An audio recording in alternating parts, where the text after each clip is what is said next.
Did you know that Istighfar is the solution to all of our problems? Let me share with you a story. There was this old person called Imam Ahmed. He was one of the most knowledgeable and most famous Muslim scholar at his time. Let's say he was as famous as Noman Ali Khan or Omar Sulaiman or Mufti Mang.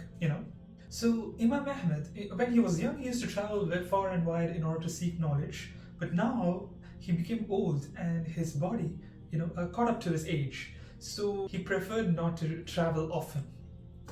But one fine day, he got the sudden urge to travel to a far place. So he decided to travel to Asham, which is in Syria. So what he did, he went over there and he went to a mosque in order to pray Isha prayer. But then once he prayed, he decided to just, spend the night over there. However, the guard, he did not allow it. He was like, no, you cannot spend the night here, out. Imam Ahmed was like, hey, please let me stay. I do not know anyone over here and I do not know where else to go.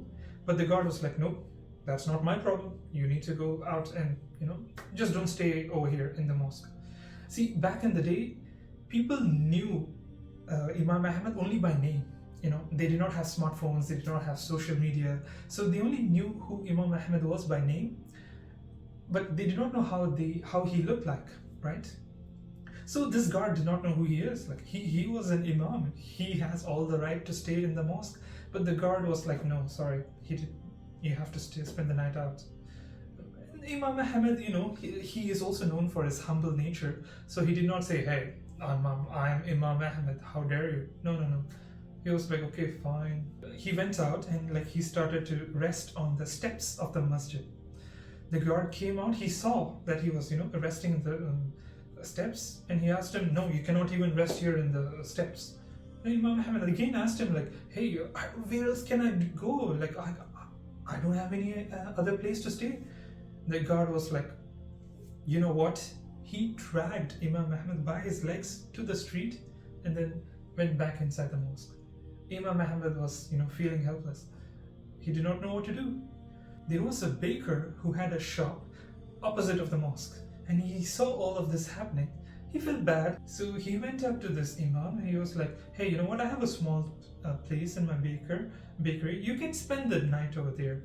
So Imam Ahmed was like, alhamdulillah, thank you so much. He went up to this bakery and he was just resting over there. While he was resting, he was noticing the actions that the poor baker was doing. Each time he was gnawing the dough, he was punching the dough in order to prepare his bakery items. Each time he was punching it, he said Astaghfirullah, Astaghfirullah, Astaghfirullah, Astaghfirullah. And he did this the entire night.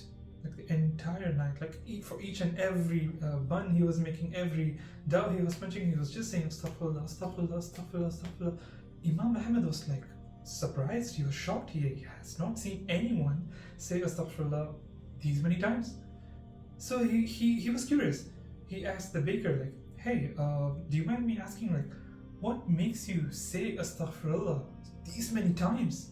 What's your motivation behind this? And then the baker replied, you know what? I've been doing this my entire life, and all of my du'as have been answered. Each and every single dua of mine has been answered just because I always say Astaghfirullah. I often seek Allah's forgiveness by saying Astaghfirullah, Astaghfirullah, Astaghfirullah. Except one dua. So in order for Allah to, grant me this dua, I have increased my Astaghfirullah to this extent, to every single second.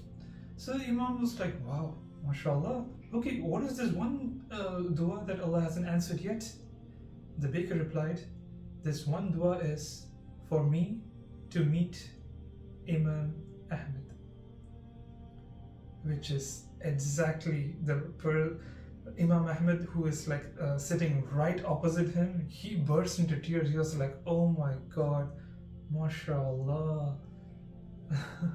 That's the power of Istighfar. Allah made the most famous and knowledgeable person, such as Imam Ahmed, drag him by his feet in order for this poor baker to fulfill his dua. See, Allah values this person so much to the fact that He brought Imam Ahmed, one of the most famous knowledgeable scholar, by his feet to his shop. That's the power of Istighfar. Another tip while saying Istighfar is, like, for each time you say Astaghfirullah, think about a previous sin you have committed. Like maybe you forgot to pray, maybe you have lied, maybe some bad sin that you have committed in the past. Each time you say Astaghfirullah, think about it and then feel bad about it. Think about a different sin you have committed each time you say Astaghfirullah, so that you will feel your Istighfar, so that the quality of your Istighfar will be higher. You will feel it and you will, inshallah, seek its rewards, and inshallah all of your du'as will be answered.